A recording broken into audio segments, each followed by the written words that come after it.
kecil karena tadi pagi aku belum sempat sarapan. Mana mau beli makan katanya tutup lagi. Kamu udah sarapan?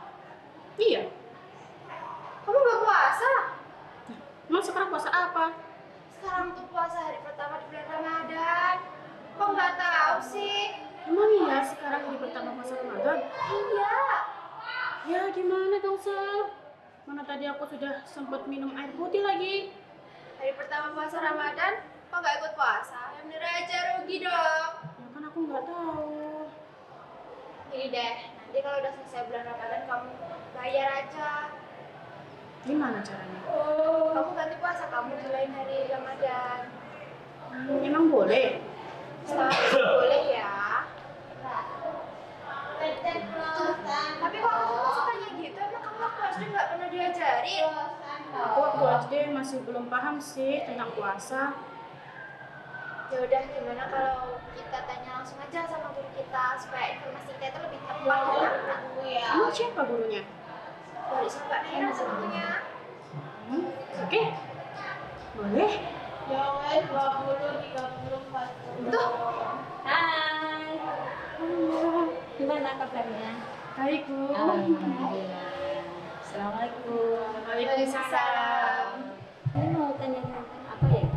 Ini Bu, tadi kan saya sama Satini tadi ada sedikit perdebatan soalnya itu ada puasa yang dia itu lupa, terus gimana cara gantinya, terus apa boleh dilakukan di lain hari gitu loh Bu. Karena saya mungkin masih kurang tahu tentang puasa, jadi saya mau tanya kalau Bari aja. Iya, tanya mengenai puasa yang boleh dikerjakan atau yang puasanya batal gitu ya? Ya. Iya. Kalau batal puasa karena sebab-sebab tertentu, misalnya kalau kita perempuan, sebagai perempuan biasanya kan dalam 1 bulan sekali kita ada siklus ya. Ya itu rutin, kadang rutin, apalagi sampean itu masih rutin gitu ya. Jadi itu wajib mengulang atau puasa lagi di hari berikutnya, nyautan ya. Beda lagi dengan orang yang sudah tua, sudah memang tidak mampu untuk melaksanakan puasa, maka harus membayar denda namanya kafarat ya. Nah, dendanya berupa apa? Berupa makanan. Sedekah makanan yang diberikan dalam 1 hari itu makannya cukup. Itu beda lagi dengan yang di perjalanan. Karena boleh, seandainya perjalanan jauh kita membatalkan puasa boleh sebenarnya ya. Tapi ada batasan tertentu. Ya. Oke. Nah, Bu, saya mau tanya, apa hukumnya puasa bagi umat Islam? Hukumnya puasa bagi umat Islam itu merupakan hukum puasa itu adalah wajib. Sebagaimana itu merupakan rukun Islam ya. Puasa itu rukun Islam yang berapa? Yang ketiga. Salat, puasa, zakat. Nah, itu rangkaiannya. Jadi kaitannya dengan puasa Ramadan itu adalah hukumnya wajib sebagaimana di dalam Al-Qur'an ini sudah diterapkan dalam Al-Qur'an, Quran surat Al-Baqarah ya. Ayatnya bunyinya bismillahirrahmanirrahim. Ya ayyuhalladzina amanu kutiba alaikumusyamu kama kutiba alal ladzina min qablikum la'allakum tattaqun. Wahai orang-orang yang beriman, diwajibkan atas kamu berpuasa sebagaimana kamu diwajibkan sebelum orang-orang terlebih dahulu ya. Sebelum orang-orang dahulu itu sudah diwajibkan untuk berpuasa supaya mereka menjadi orang yang bertakwa. Itu ya. Itu himbauan di dalam Al-Qur'an. Oke. Kalau misalnya ibadah puasa Ramadan itu apa ada hubungannya dengan budaya? Kalau hubungan dengan budaya kayaknya ada. Sebelum Islam datang ke Indonesia kita tahu sejarahnya ya. Jadi yang namanya agama Islam itu datang ke Indonesia, sebelum datang di Indonesia agama Islam itu sudah ada agama sebelumnya. Jadi termasuk budaya di orang itu sudah ada yang namanya puasa. Cuman namanya bukan puasa Ramadan, beda. Kalau puasanya mungkin sama. Nah, itu ya. tapi beda dengan kebiasaannya. Kalau mungkin orang dulu itu masih menganut agama apa, nah kalau di agama Islam namanya adalah puasa Ramadan. Jadi kebiasaan puasa itu sebelum Islam datang ke Indonesia itu sudah ada, ya. Jadi kita bisa menempatkan sesuatu pada tempatnya. Jadi bagaimana kalau kita di sekolah itu cara make up kita bagaimana, kalau di rumah ya bagaimana. Nah itu kita harus bisa membedakan. Mungkin gantian loh, kadang kita juga pengen bertanya. Saya pengen tahu juga gini, ya. Pengen tahu ya. Menurut generasi muda saat ini, usia-usia remaja mengalami banyak perubahan.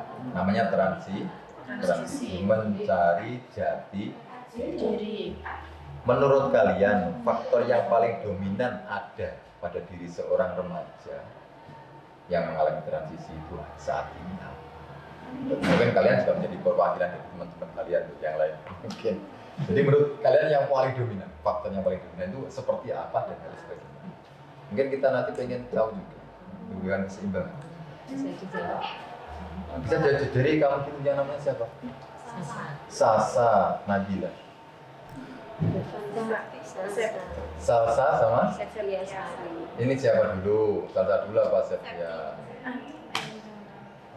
Kamu dulu. Jadi yang paling dominan itu yang meliputi dari sekian banyak masalah dan kehidupanmu itu faktornya apa di urusan keremajaan? Faktor mungkin karena faktor kalau remaja itu yang sering kamu alami. Jadi yang menurut kalian, menurut para remaja-remaja itu yang paling dominan itu yang paling Faktor Hah? ya agak keras dong. Seperti pergaulan bebas. Enggak, artinya yang paling mendominasi itu kami itu pengennya seperti apa itu loh. Maksudnya jiwa muda kalian itu tertuju pada apa yang paling pokok kalau faktor usia. Kalau menurut saya itu kayak ingin terlihat dari yang lain gitu Pak. Ada merasa yang beda dari yang lain. Berarti harus ada sesuatu yang perlu diperhatikan oleh mereka, gitu ya. Supaya bisa diperhatikan bahwa kami ini loh seperti ini. Ya. Jadi saya itu mewakili dari teman-teman mungkin kami ya. Jadi kalian pasti menunjukkan sesuatu yang, oh ini skill saya seperti ini loh. Jadi itu ya diantaranya itu.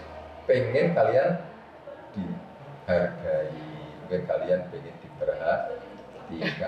Mungkin kalian pengen istilahnya disanjung, dipuja, dimanja, malah begitu ya Bu lama-lama. Tapi jangan salah arah, karena agama itu akan memudahkan dalam berkehidupan. Agama itu memudahkan loh, jangan dianggap mensulitkan loh. Nanti keliru loh kalau kita berpikir gitu ya Bu ya. Agama itu malah justru memudahkan. Agama itu justru memudahkan. Jadi kamu jangan takut dengan beragama. Misalkan kamu beranggapan seperti ini, masalah era globalisasi yang sifatnya sekarang itu sudah generasi 4.0 atau 4.5 dan lain sebagainya. Jadi generasi Z yang sekarang ini, generasi terakhir ini. Terus ini bahwa kita itu mensikapi bahwa agama itu malah mempersulit. Kita yang salah berpikir. Jadi kalau dia sepertinya pengen sesuatu itu ada dan bisa diperhatikan bagi yang. Nah, kalau yang paling pokok. Yang sama kan dia yang setiap hari.